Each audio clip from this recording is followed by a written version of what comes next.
regiones en el país por sequía en diferentes grados. Sí, Alberto, muchas gracias.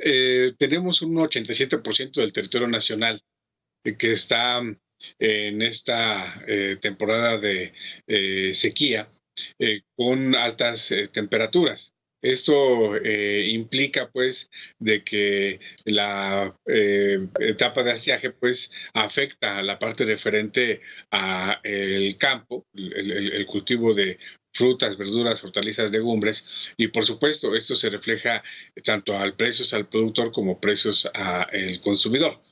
Y esto que estamos presenciando, Alberto, Marcos, pues nos lleva a que para estas 7 temporadas de calor, que apenas llevamos 2, vamos a estar inmersos en 16 semanas sobre estas fuertes temperaturas, de las cuales solamente han transcurrido 3. Entonces, todavía falta un tramo bastante largo para que, pues, ojalá y el próximo temporal de lluvias sea benevolente y nos ayude a, por lo menos, elevar en un 50% el sistema de presas que tiene el país, donde 210 de estas presas están por abajo, muy por abajo de su nivel de recaudación, y por supuesto esto pues no ayuda para el riego del campo. Así que, pues bueno, las cifras no son muy halagüeñas, José Ignacio. Antonio, son 87% del territorio nacional que está afectado. Se calcula que sean 16 semanas de alto calor y apenas llevamos 3. Y entonces, ¿cuál es la opción, Antonio Gutiérrez? ¿El bombardear con yoduro de plata las nubes para estas pequeñas nubes que se están acumulando suelten más lluvia? ¿O qué hacer, Antonio Gutiérrez?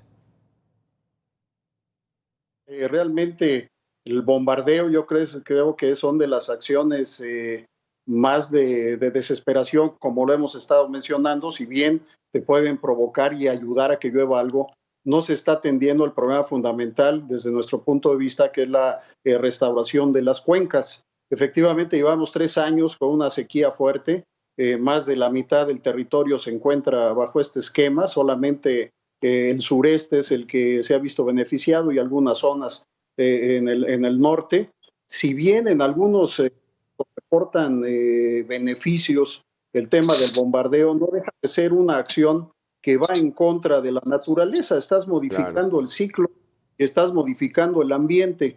Creo que lo fundamental, más allá de todo, y que queda claro que son acciones que se hacen por las necesidades imperantes que está viviendo el sistema, es que se debe de invertir en la restauración de cuencas, en una mejor distribución del agua, en una supervisión mayor de todos los escurrimientos que se tienen, que se van quedando en el camino por diferentes construcciones que se van haciendo fuera de todo permiso, de todo ordenamiento, y sobre todo trabajando también para que dentro de esa colección, de ese tránsito del agua que tiene específicamente el sistema Cutzamala, donde también se deja agua para riego, se tenga, por ejemplo, en este campo específico de la agricultura, de la industria agroalimentaria, se tenga una tecnificación mayor que reduzca el consumo y que mejore el aprovechamiento del agua en ese sentido. Y desde luego, ya estando en el tema de la ciudad, ya con el consumo humano, donde tenemos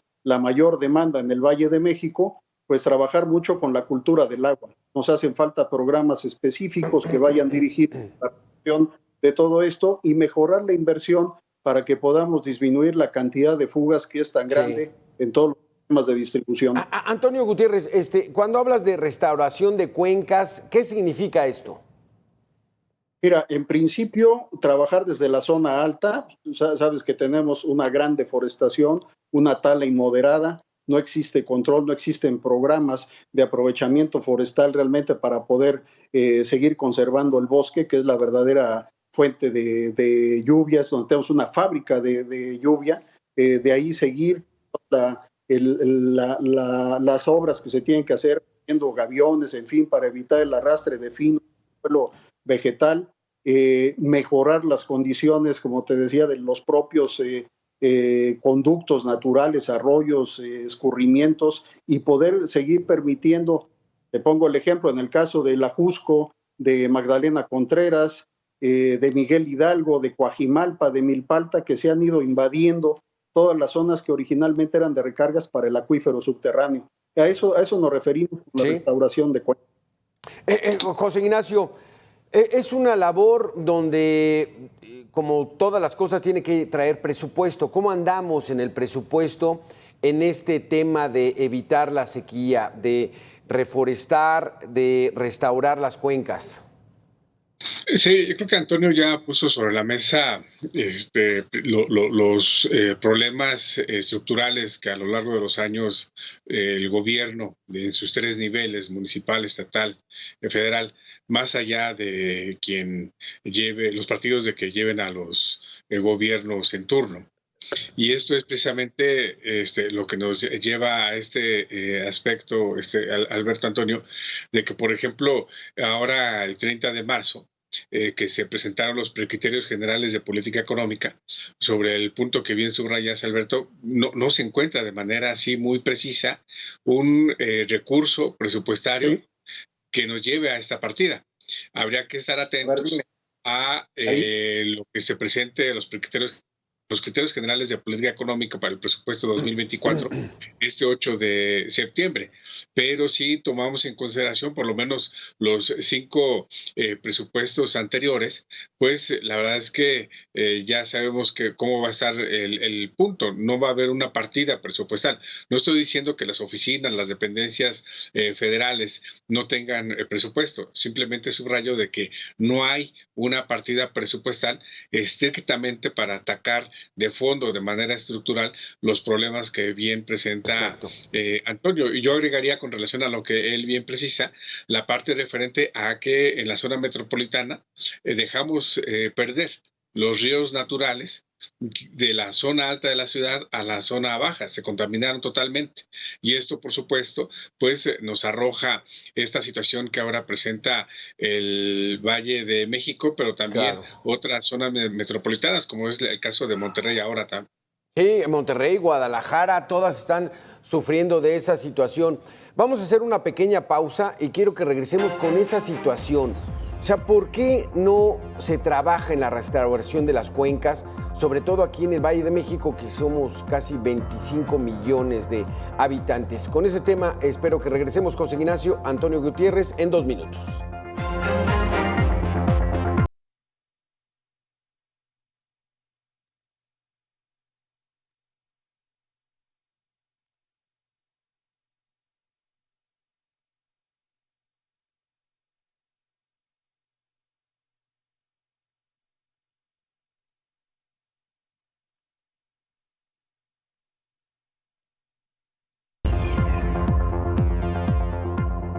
El municipio de San Juan del Río enfrenta por 6º año consecutivo una sequía severa. Así lo comenta su alcalde Roberto Cabrera, quien advierte que los cuerpos de agua de los que abastecen se encuentran en niveles mínimos que no superan el 20%, lo que no garantiza sacar los cultivos de temporal, que son los de mayor número en aquella localidad. Un municipio rural, un municipio en el que el campo, nuestros agricultores, pues son un segmento al que cuidamos mucho, y bueno, pues esperemos que estemos listos para una buena temporada de lluvias, aunque ya estamos en el 6º año de una sequía severa y eso nos preocupa mucho. O sea, Antonio Gutiérrez, en zonas como esta de Querétaro, 6 años con sequía severa y no se hace nada. O sea, no se le da prioridad a este asunto. ¿A qué lo atribuyes? ¿A la corrupción? ¿A esa desmedida acción de vender y de crear infraestructura urbana donde son zonas que deberían cuidarse? ¿A qué se debe, Antonio? Mira, desde luego que el tema de la sequía pues no es un tema en sí que podamos tener como seres humanos el control sobre esto, es un tema de la naturaleza, pero desde luego que estamos incidiendo justamente con toda esta modificación que le estamos haciendo a las áreas naturales. 3 años que llevamos para Valle México, 6 años menciona el alcalde donde les ha llovido menos y seguramente no ha habido una una acción ni desde el gobierno federal, como bien decía Ignacio, ni en el estatal, ni en el municipal, que permita conservar esas fuentes de abastecimiento, sobre todo para el campo, ¿no? O sea, sabemos las fuentes de agua superficiales que normalmente tenemos, que son los ríos, los lagos, y en este caso las artificiales, superficiales, que son las presas, donde almacenamos el agua de lluvia, el agua que viene por todos los escurrimientos, que los captamos en un punto bajo y desde donde distribuimos. Pero hemos ido creciendo durante décadas, durante muchas décadas, sin darle el valor adecuado a lo que es el agua. Nacimos muchos con la suerte de tener agua en nuestras casas, mucha gente sigue sin poder tener el agua potable en su domicilio y ya olvidaron ni siquiera cerca de sus casas. Pero el tema fundamental es que faltan políticas públicas que realmente vayan enfocadas hacia un mejor manejo, y un mejor aprovechamiento del agua dulce que tenemos en el país. Nos enfocamos de repente con programas que dices, vamos a desalinizar, total, no hay problema, no desalinizamos el agua de mar, claro, y después el residuo te genera otro tipo de problemas. Vamos a sanear, pues eso es lo que debimos de haber hecho desde un principio, no estar tirando todas las aguas negras a los ríos que cruzan todo el Valle de México. Y por otro lado, pasan gobiernos y gobiernos, hay ciertos visos, se hacen proyectos, se hace planeación. Yo te puedo decir que el gobierno federal, estudios y proyectos estructurales terminados para llevar a cabo lo que platicábamos, la restauración de cuencas, trabajos efectivos que pueden mejorar en mucho las zonas altas, las zonas de recarga, pero falta que se tome en serio, incluso en la parte ya olvídate en las zonas altas, en las zonas del Valle de México, en la capital, en los municipios, donde no se ve la acción fuerte de inversión para la infraestructura, que sería lo fundamental. El agua es nuestra vida, o sea, y de ahí nos podemos ir derivando a todo lo que representa el consumo de agua en cada una de las actividades. La famosa huella hídrica, ¿no?, que nos habla de la cantidad de agua que se requiere para generar nuestra ropa, nuestro alimento, para que tomemos leche, para que comas carne, en fin, para todo. Y lo hemos ido dejando de lado porque se ha vuelto como algo natural. Damos respuesta, o las autoridades dan respuesta cuando se tiene un problema, cuando la escasez es fuerte como la que tenemos ahora, cuando estamos viendo ya problemas severos como lo que ocurrió en Monterrey. Y aquí en Valle de México, pues todo apuntaba para que en esta década, por ahí hablando del 25, 26, realmente entremos en una crisis muy fuerte, porque nos estamos acabando el acuífero, nos estamos acabando las aguas superficiales, no se meten recursos para reforestar, no se meten recursos para hacer un ordenamiento urbano adecuado. Lo que decía, tú vas al Ajusco, y el Ajusco está comido, son paisajes grises en todos los municipios, en todos los cerros que rodean al Valle de México. Porque José Ignacio, tú nos hablabas de que no solamente es el agua potable que bebemos los seres humanos, sino los cultivos. ¿De qué manera estas sequías están afectando los cultivos, la producción de alimentos y además que los están encareciendo? Sí, mira, Alberto, hablamos del presente, pero bien señala Antonio que es un problema ya de antaño. Y si vemos hacia adelante, pues no hay un programa, políticas públicas para poder desde 2023, 2024 empezar a trabajar al respecto. Mucho se habla en estos días, Alberto, Antonio, de la magnífica inversión que va a haber en la zona metropolitana de Monterrey, de manera particular en el municipio de Santa Catarina, por parte de Tesla. Se echan campanas al vuelo, medios de comunicación, funcionarios diciendo que qué gran inversión. Pero no se pone atención precisamente en el impacto ecológico que va a haber en la zona, en torno a la flora, a la fauna que sube, baja de el cerro que está a un lado de Santa Catarina. Y de igual forma, más allá, si Tesla, por ejemplo, utiliza aguas tratadas, aguas industriales, se requiere un fuerte consumo de agua para consumo humano, y esto no se refleja.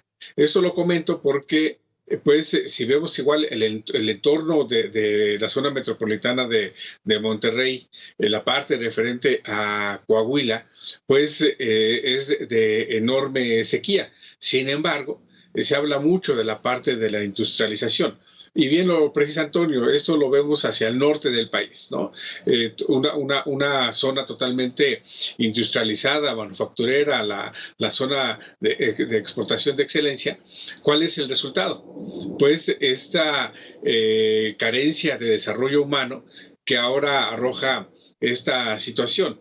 En el centro, por supuesto, no estamos exentos. Ya hace un momento en la nota se presentaba el problema que tiene Querétaro, por supuesto, los efectos negativos que tenemos en la zona metropolitana de la Ciudad de México. Y es aquí donde también, pues, mucho se echa al abismo el que se mire hacia el sur para invertir, a raíz de que cuenta con recursos naturales al respecto. Exactamente, para allá iba José Ignacio. Antonio Gutiérrez, ¿vale la pena hacer un tren turístico en una zona como la península de Yucatán, aunque se afecte ahí a la selva?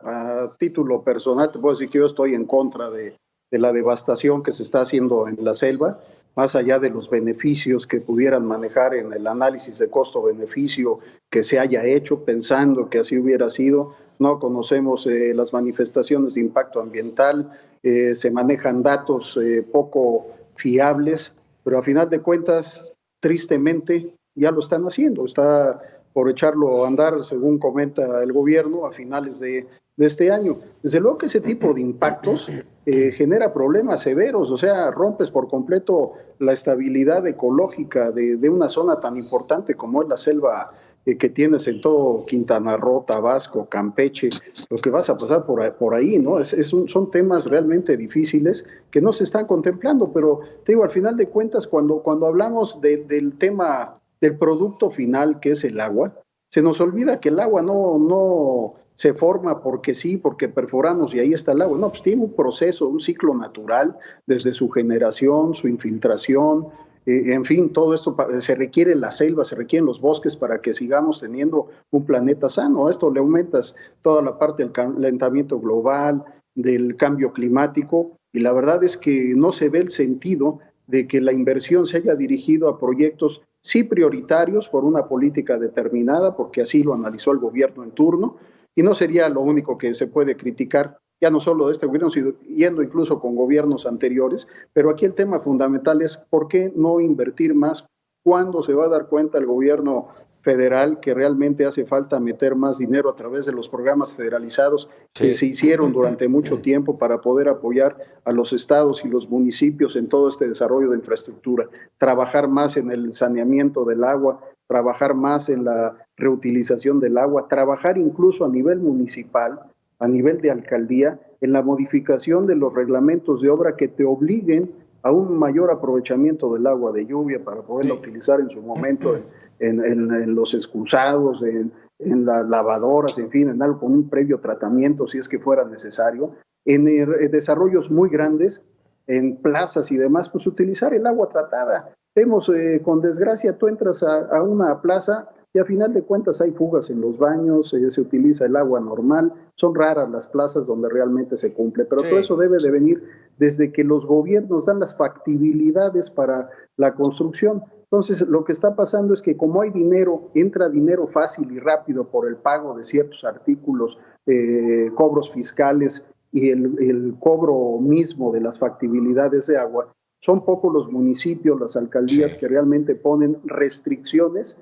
que van obligando a los desarrolladores para que vayan haciendo obras y acciones importantes. Eso es en la parte del municipio, que a final de cuentas es el eslabón más delgado de la cadena de distribución del agua y donde recae toda la mayor carga, donde el municipio es el encargado y el responsable de entregar el agua a cada uno de los domicilios, donde el municipio es el encargado del saneamiento de las aguas que utiliza, en fin. De ahí te vas al Estado, el Estado distribuye muchas veces y apoya con las comisiones estatales, y realmente, aunque hay apoyos, no son los suficientes, y regresa al gobierno federal, donde ha habido modificaciones, y tristemente sí debemos decir que, digamos, en los últimos 6 años, 5 años, ha habido una disminución muy importante en la inversión para mantenimiento, para mejoras, para reingeniería en muchas de las plantas, ya sea de producción de agua, como Cutzamala, las potabilizadoras, los pozos, las rehabilitaciones, últimamente se están haciendo,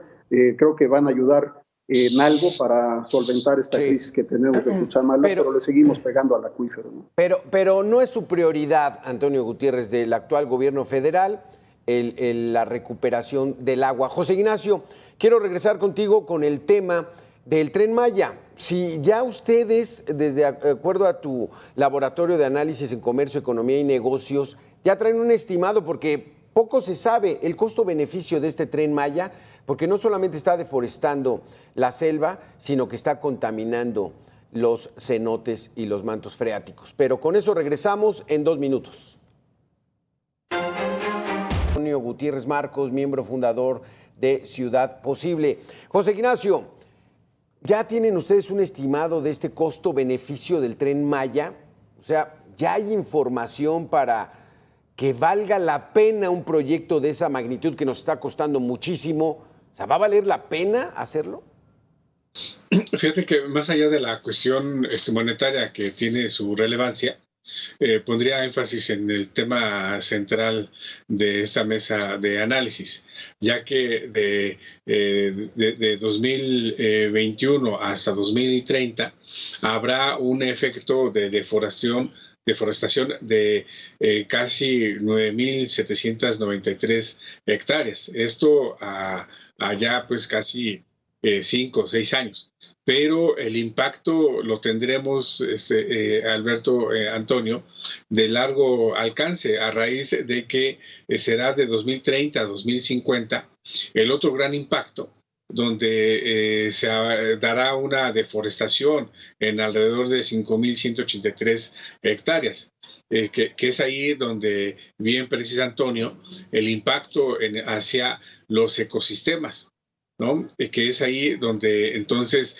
no solamente se altera lo que nos proporciona la madre naturaleza en torno a la fauna, la flora, la fauna, la parte forestal, los recursos del bosque, sino que también se altera los ecosistemas sociales, forestales de la zona, de la región. Y esto que va a provocar una migración del 1.3% de la población que en este momento se encuentra en las entidades que estará pasando el tren. Es decir, no solamente es el efecto hacia la parte lineal o de hecho de vía donde se está construyendo el tren, sino el impacto a largo plazo.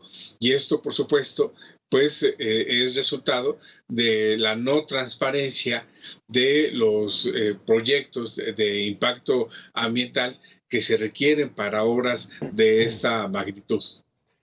Los invito a que escuchemos el siguiente testimonio.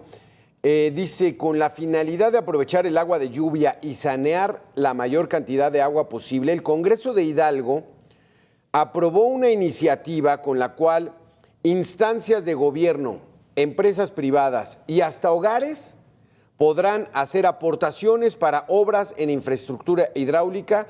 Así lo explica la diputada Tania Valdés Cuéllar del Partido del Trabajo. Escuchemos. Del recurso que existe dentro de los organismos, se obligue a las empresas, a los instancias de gobierno, a todo quien quiera realizar una obra, tenga que cubrir su cuota, por decirlo así, para que sea de manera más coloquial, cubrir una cuota de mitigación para cuidar o sanar nuestros mantos, ¿no? O sea, obligar incluso al ciudadano común a que le aporte a lo del agua. ¿Cómo lo ves esto, Antonio Gutiérrez? Pues muy mal, Alberto, José Ignacio, porque realmente es una obligación de la autoridad. A nosotros como ciudadanos nos toca tomar conciencia, hacer un mejor uso del agua, pagar lo que tengamos por el servicio que recibimos por parte de la autoridad, pero constitucionalmente es una, como te decía, una obligación tristemente solo del municipio, y de ahí te vas a los diferentes órdenes de gobierno. Más bien debería, yo creo que el Congreso y sus diputados pensar de qué manera se puede dirigir el presupuesto para dejar de hacer obras que a final de cuentas solo sirven durante, tristemente, las campañas para generar más votos, y se olvidan del resto de los temas, ¿no? Durante los 2 años o 2 años y medio que les queden de trabajo, porque empiezas la labor del municipio arrastrando un poco lo que hizo el gobierno anterior. Normalmente el municipio desechar todo lo bueno o malo que hizo el anterior gobierno, se borra por completo, empiezan a diseñar su trabajo, y cuando faltan 6 meses u 8 meses empieza ya la candidatura del que va a seguir, etcétera. Se pierde por completo, y es un elemento que a final de cuentas entra en el papel cuando hay votaciones, cuando hay este tipo de campañas y demás. El resto del tiempo es un tema que pasa desapercibido, y desde mi punto de vista, pues la opinión de la diputada, todo respeto, creo que debería más bien enfocarse a ver de qué manera rediriges recursos para que los organizadores puedan ser, que se aprueben tarifas adecuadas para quien puede pagar. Entonces, sí, oye, págame más por tu agua, no tienes por qué aportar, la infraestructura la tiene que hacer el gobierno, pero págame lo adecuado, lo justo, por el agua que te estoy entregando. Y habrá sectores que no tienen posibilidades, a los que hay que seguir subsidiando, y normalmente son los sectores los que no tienen agua, los que hacen el mejor uso, el mejor aprovechamiento, reciclan el agua de la lavadora, trapean 3 veces con ella, en fin, o sea, con una cubeta lavan las verduras, lavan los trastes. O sea, es un tema realmente complicado, y desde la tribuna mejor es fácil echarle la bolita a los demás, ¿no? A la sociedad en su conjunto. Pero es un tema difícil, oye. Y únicamente sobre el tren, nomás quería comentar algo que se me fue, que creo es relevante, es el daño que genera la parte del ecosistema que vemos, pero sobre todo a los ríos subterráneos, ¿no? O sea, el grado de afectación que van a tener el sistema de ríos subterráneos que tiene toda la península.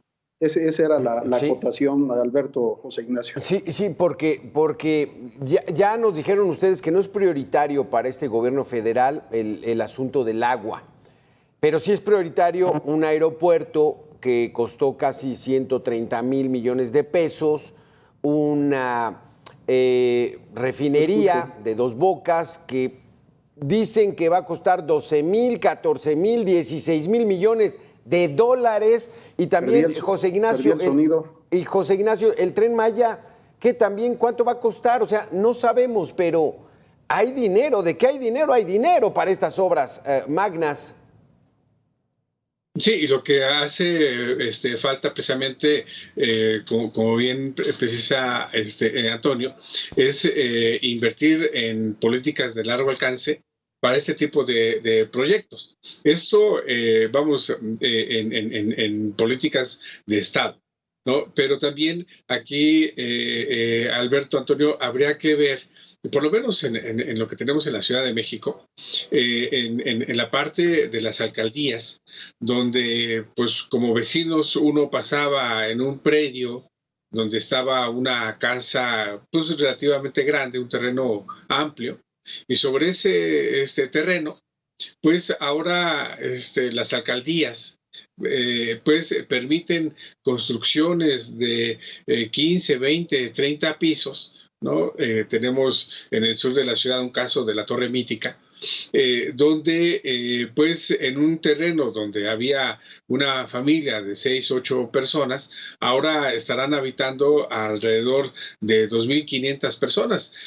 Si esto lo vemos con algo muy, muy elemental, y disculpen que ponga este caso, no es lo mismo, si se utiliza el sanitario por 8 personas al día, no sé, 15, 20 descargas, no es lo mismo llevarlo a